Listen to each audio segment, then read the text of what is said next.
Pulang ke rumahnya, Rasulullah bersedih. Rasulullah nangis. Maka ditimbali oleh istrinya Siti Aisyah, "Ya Rasulullah, mengapa engkau bersedih ya Rasulullah?" Lalu Nabi menjawab, "Wahai Siti Aisyah, ketika Mi'raj aku diperlihatkan surga, aku diperlihatkan neraka, dan di neraka itu yang membuat aku sedih." Mohon maaf, kata Nabi, ternyata di dalam neraka itu yang paling banyak kaum wanita. Banyak perempuannya dalam neraka itu, 99,9% kira-kira begitu. Na'udzubillah. Padahal ibu-ibu membuktikan hari ini kaum wanita itu yo rajin pengajiannya. Kau nak majelis taklim bapak-bapak itu jarang. Sing akeh iku majelis taklim ibu-ibu di mana-mana.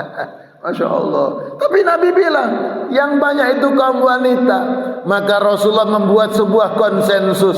Kata Nabi, untuk menghibur istrinya Siti Aisyah dan wanita kaum muslimin semuanya, kata Nabi, wanita itu kalau menunaikan 4 hal ini jaminannya surga.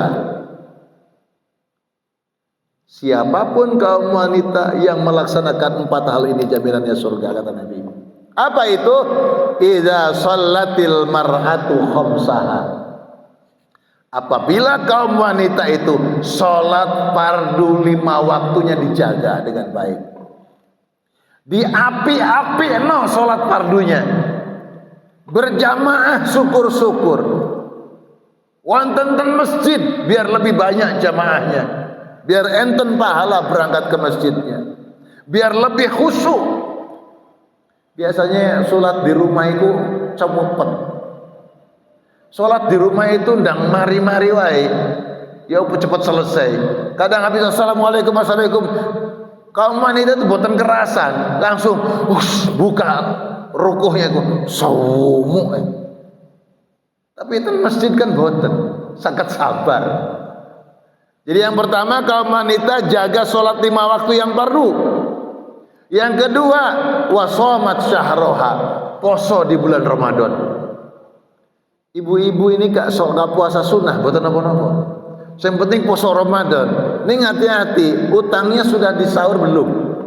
Ramadan yang kemarin sudah dikodok belum nih? Jangan lupa ya. Bahkan ibu-ibu itu kalau suaminya di rumah poso sunnah itu izin suami. Kang Mas, Dedek mau puasa sunnah, boleh apa tidak? Itu izin dulu. Suaminya bijaksana, wis poso-poso. Aku yo melok poso. Aslinya aku saya kangen. Dek kerjane luar Jawa begitu pulang malah puasa istrinya. Nggak tahu diri. Cuma suami mau bilang, gak usah poso, poso gak ngerti. Mau ngomong gitu, poso gak paham. Akhirnya suami, dia poso-poso. Masya Allah. Misalkan sudah jam 4 sore poso, suaminya datang, ayo dek kangen, dia buka. Saya tamas kurang jam setengah maghrib, gak iso. Gak hilang pahalamu, enggak. Poso sunnahmu gak hilang pahalanya, enggak. Justru dapat 2 pahala. Pahala jenengan niat poso dan pahala kewajiban terhadap suaminya. Jadi poso di bulan Ramadan, boten poso sunnah, boten apa-apa. Wa hafizat farjaha, menjaga kemaluannya, menjaga kehormatannya, termasuk di dalamnya menutup aurat. Yang keempat, wa ata'at zaujaha, taat nang suaminya. Jadi ibu-ibu kaum wanita melaksanakan 4 hal dijamin surga, kata Nabi. Sholat 5 waktu, poso Ramadan, menjaga kehormatan, menutup aurat, dan taat kepada suami. Hati-hati nih, zaman akhir itu wong wedok gak pati taat mbek bojone. Nggih, Pak. Bapak menengae ono bojone soalnya gak wani. Masya Allah, zaman akhir taat nang suaminya. Masya Allah. Dawuh-dawuhe suamiku nopo, nggih ditaati. Selama itu baik, kecuali kalau salah. Selama itu baik wajib taat. Walaupun sing kerja wong wedok suamine nganggur, wajib taat. Wong suami wis pilihanu. Jamaah yang dimuliakan oleh Allah. Lalu yang ingin saya jelaskan, ketika Nabi membawa oleh-oleh yang terakhir ini, Nabi bersedihkan di neraka banyak kaum wanita, lalu Nabi memberikan konsensus ini, dan ketika Nabi turun ke muka bumi itu, kemudian dihampiri oleh malaikat Jibril membawa sebuah nampan berisi 4 gelas untuk Nabi pilih. Mungkin panjenengan sudah tahu ini. Nabi disodori minuman dalam nampan ada 4 gelas. Wahai Rasulullah, silahkan kau ambil minuman ini. Salah satu. Apa saja ini minuman ini? Ada yang tahu? Ada yang tahu? Kata susu, ngomong susu, ini apa? Sprite gitu. Ada apa saja? Yang pertama ada air. Yang kedua susu. Yang ketiga anggur atau khamr. Yang keempat madu. Nabi dibawakan dalam sebuah nampan itu oleh malaikat Jibril. Ya Rasulullah, silahkan kau pilih. Apa yang Nabi pilih ini akan menjadi simbol perjalanan hidup Rasulullah di muka bumi. Ternyata yang Nabi pilih itu apa? Nabi memilih susu. Boten memilih madu. Boten memilih anggur. Wah, kalau Nabi milih anggur, umatnya yang gede-gede kabeh, mabukan. Wong Nabi milih susu aja, umatnya akeh sing mabukan. Insyaallah. Jadi Nabi ditawarkan 4 minuman untuk dipilih, dan ternyata yang Rasulullah pilih adalah susu. Jenis minuman ini ternyata di dalam Al-Quran, silahkan dibaca surat Muhammad ayat 15. Bismillahirrahmanirrahim. Masalul jannati allati wu'idal muttaqun fiha anharum min ma'in ghairi asin wa anharum min labanin lam yataghayyar ta'muhu wa anharum min khamrin lazzatin lisyaribin wa anharum min asalin musaffa. Biar cepat nih terjemahannya saja. Ini enggak cukup waktunya. Perumpamaan penghuni surga yang dijanjikan kepada orang-orang yang bertakwa. Di dalam surga itu ada sungai-sungai dari air. Satu, sungai-sungai dari air yang tiada berubah, sungai dari air yang tiada berubah rasa dan baunya. Sungai-sungai dari air susu yang tidak berubah rasanya. Ada air, ada susu. Sungai-sungai dari khamr yang lezat rasanya bagi peminumnya. Dan sungai-sungai dari madu yang disaring. Jadi kita tahu bahwa surga itu memiliki 4 mata air ya, yang isinya itu ada sungai air, ada sungai susu, ada sungai khamr, ada sungai madu. Bapak Ibu yang dimuliakan oleh Allah, maka Allah membuat simbol-simbol perolehan sebagaimana nampan atau nampan air susu ya. Jadi tadi ada air, ada susu, ada khamr, ada madu. 4 gelas yang ditawarkan oleh Jibril tadi, dan ternyata Rasulullah memilih susu ya. Maka kita lihat firman Allah Subhanahu wa taala nanti ayat keempat, siapakah orang-orang yang berada dalam surga tersebut. Kita petakan surganya seperti apa. Ada jamaah yang diberikan oleh Allah. Kita lihat petakan. Maka peta surga kita, surga itu memiliki 4 mata air, 4 tingkatan surga. Ada surga yang air, surga yang susu, surga yang homer, surga yang madu. Ini pernah mendapat penjelasan ini belum? Ini dicepatkan. Ini sebenarnya kajian 3 jam. Disempatkan 40 menit ini, agak angel juga. Bapak Ibu yang dimuliakan oleh Allah Subhanahu wa taala, oleh karena itu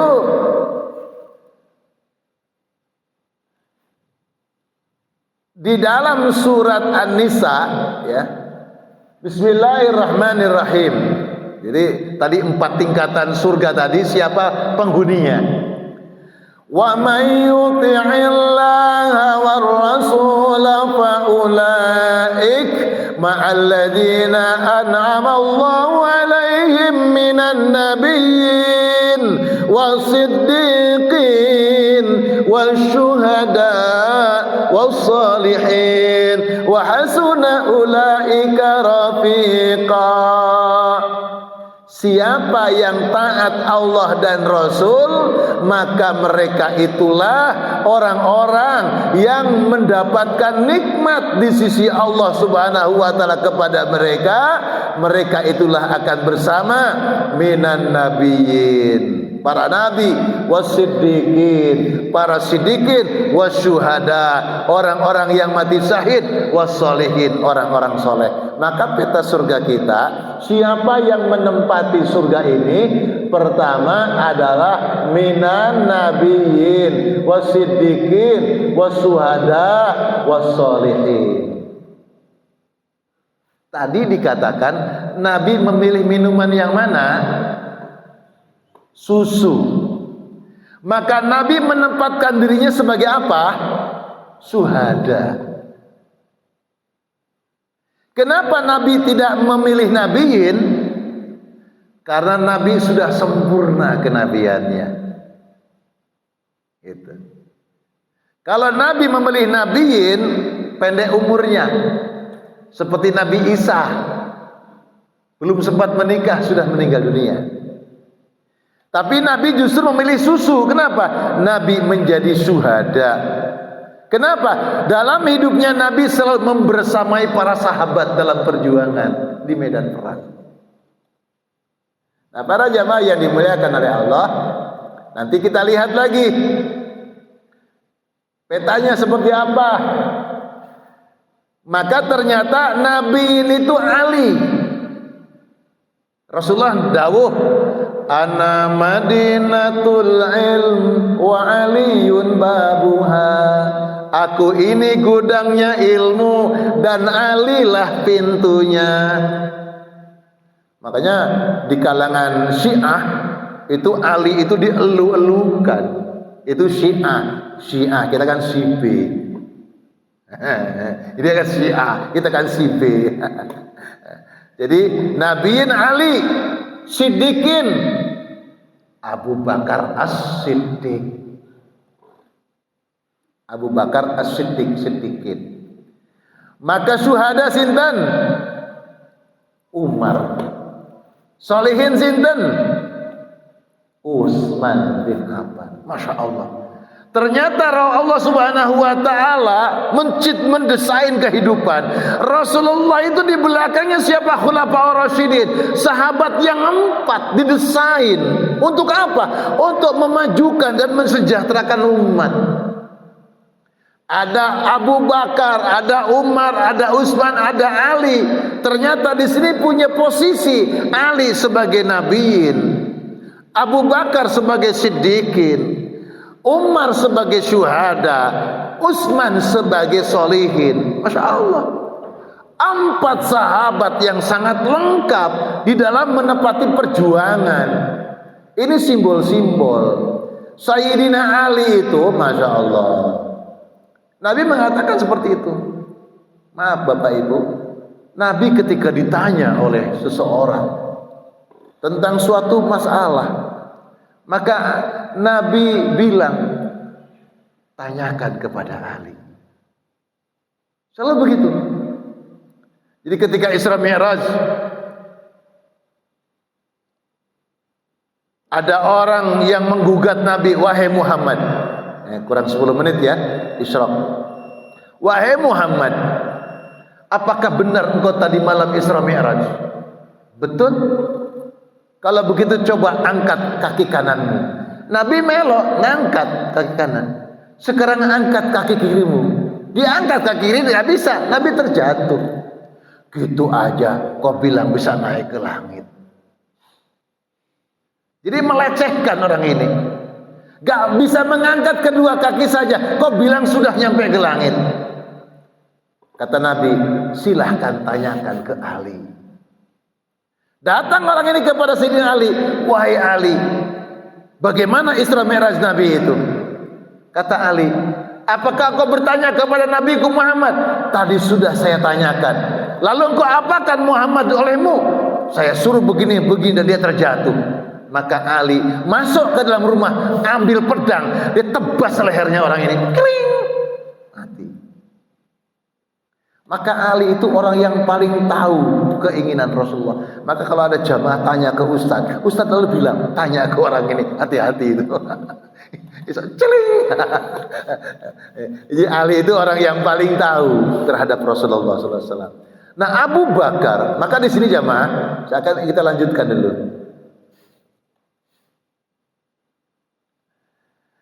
Nah tadi Nabi memilih susu syuhada, maka Nabi posisinya sebagai motivator,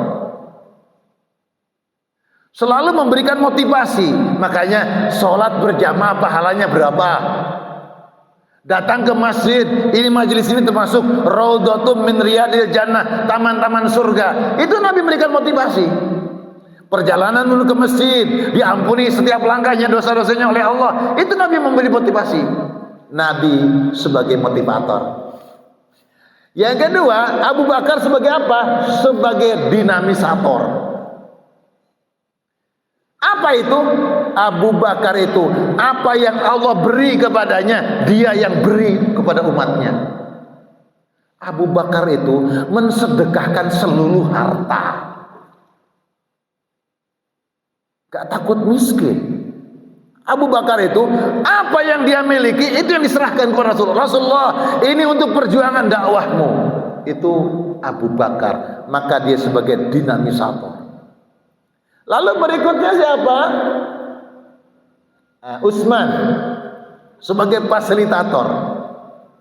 Lalu berikutnya Ali sebagai konseptor, karena dia posisinya menduduki derajat kenabian, konseptor.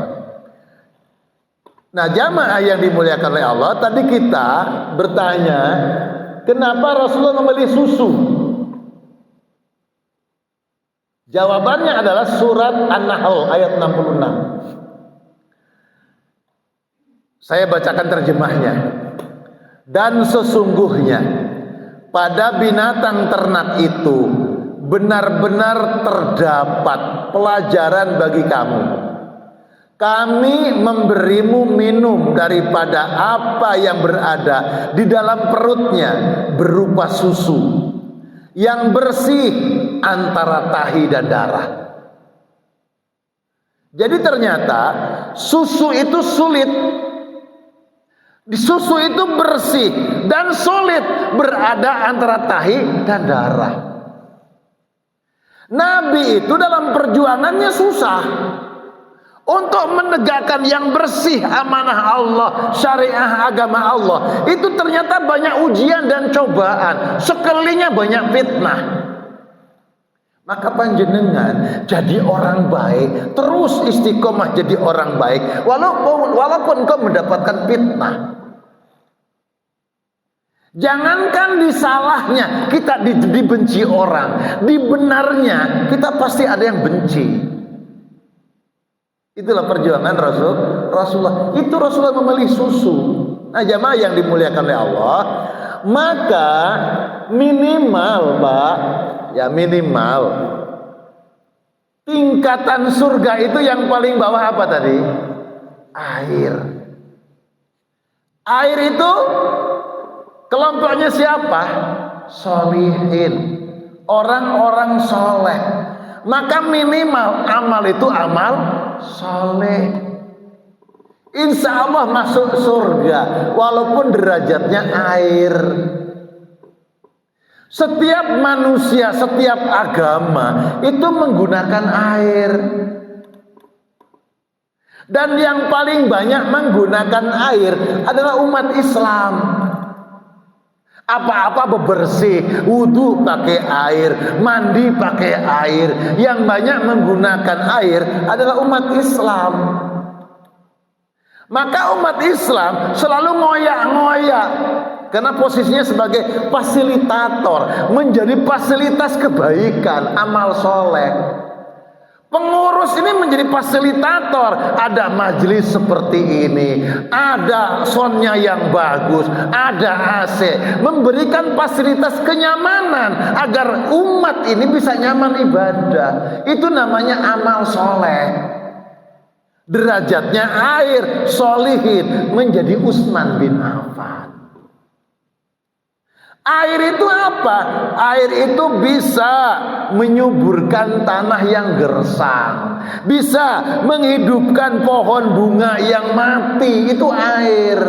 Dan air itu menjadi solusi bagi orang-orang yang lama tidak punya anak, hujan-hujanan, dan minum air hujan supaya cepat bisa hamil. Maka orang-orang yang soleh, bapak ibu semua, sebagai hamba Allah yang soleh, maka mulut ini harus menjadi mulut air. Kalau ngomong itu bisa nyenengkan orang, bisa jadi solusi, bisa menenteramkan hati orang. Jangan jadi orang yang ngaku iman, katanya orang soleh, ngomong kok suka nyakiti orang. Itu bukan karakter ini. Maka karakter surga air menjadi hamba yang soleh. Maka ngomong itu bisa menumbuhkan orang yang tadinya tidak semangat menjadi semangat, punya solusi hidup. Itu tugas kita. Makanya kenapa banyak dibicarakan amar ma'ruf. Ayo ibadah. Walaupun jarang nahi mungkar. Karena nahi mungkar itu problem. Orang jangankan diingatkan karena salah, diingatkan karena benar aja orang itu kadang-kadang marah. Pak, sampean tadi posisi sholatnya kurang begini. Itu tersinggung. Ada yang tersinggung. Padahal untuk kebenaran loh. Apalagi kalau nyalakan, kon iku sholatnya model ngono, model opo iku, keliru iku. Apalagi disalah-salahkan.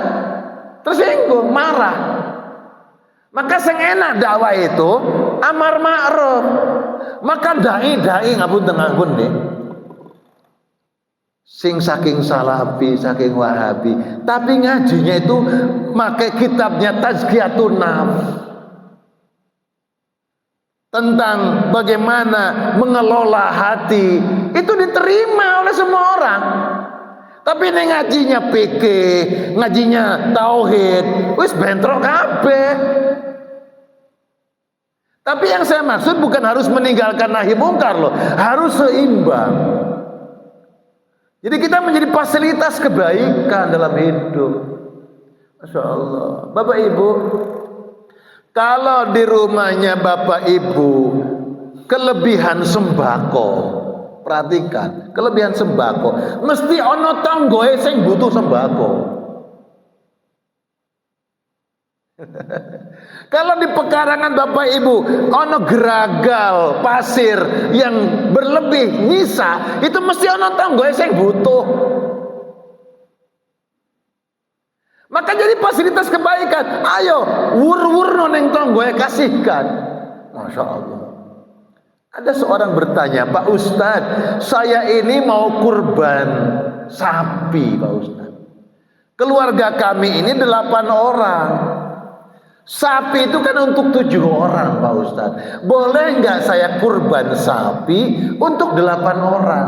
Dijawab oleh Ustadz ini, nggak bisa, nggak boleh. Mati orang ini bertanya. Waduh, punyanya cuma ini untuk 1 sapi. Anggota keluarga 8 orang, terus gimana? Akhirnya tanya ke ustadz yang lain, Pak Ustadz, boleh nggak saya kurban sapi? Sapi kan untuk 7 orang, tapi keluarga kami 8 orang dengan yang masih kecil. Boleh nggak Pak Ustadz? Kata ustadz, boleh. Boleh Bu, boleh. Cuma yang masih kecil ini kalau naik sapi ketinggian, butuh undang-undangan tangga naik. Carilah kambing kecil-kecil gitu. Oh bisa. Itu namanya menumbuhkan semangat. Jadi kalau jawab itu bagaimana? Menjawab pertanyaan itu bisa tetap menumbuhkan solusi bagi orang yang bertanya. Jangan memutuskan. Jangan membuat orang itu mandek. Gak oleh, ya gak bisa, ya bingung. Tapi tidak berikan semangat. Maka jadilah kita ini hamba soleh seperti karakter air. Air yang dibutuhkan oleh semua orang. Jadi orang kalau ketemu kita itu seneng. Jadi kalau orang ketemu kita ini seneng, alhamdulillah ketemu sampean ayem rasane. Kan ada orang, aku ketemu wong itu deg-degan tok aku iki. Was-was aku. Ada enggak orang itu kok nakutin orang lain? Ketemu orang itu was-was. Ya apa. Jangan. Berarti airnya mati. Ada orang itu ketemu orang, iki Islam apa enggak ya? Islam lah, namanya saja Muhammad Muslim kok. Tapi orang tahu sholat masalahnya. Saya punya teman Bu, namanya Muhammad Islam, tapi tidak pernah kelihatan sholat. Jadi ini membingungkan kawan dan lawan. Jadi kita ini harus jadi Muslim itu yang jadi bersaudara Muslim yang lain. Kita lihat, oh ini Islam pasti, oh ini orang taat agama ini senang ini orang ini. Harus gitu. Dan kalau menyenangkan, saya senang dengan Bapak Ibu apa? Loman donge. Bapak Ibu, mau pelit. Itu harus perhatikan. Orang Muslim itu, hamba Allah yang soleh itu, orang itu senang lihatnya. Orang ini baik, loman, ngomong enak. Kalau dengan dia mesti ilmunya keluar, mesti duitnya metu, sing apik kabeh. Maka jadilah kita minimal tingkatan surga yang air. Inilah perolehan perjalanan Rasulullah Sallallahu Alaihi Wasallam, perjalanan Isra Mi'raj Nabi. Mudah-mudahan manfaat. Barakallahu lana wa lakum. Rabbana atina fid dunya hasanah wa fil akhirati hasanah wa qina adzabannar. Alhamdulillahi rabbil alamin. Subhanakallahumma bihamdika nasyhadu an la ilaha illa anta wa nastaghfiruka wa natubu ilaik. Alhamdulillah rabbil alamin. Mohon maaf lahir dan batin. Wallahul muwaffiq ila aqwamit thariq. Assalamu alaikum warahmatullahi wabarakatuh.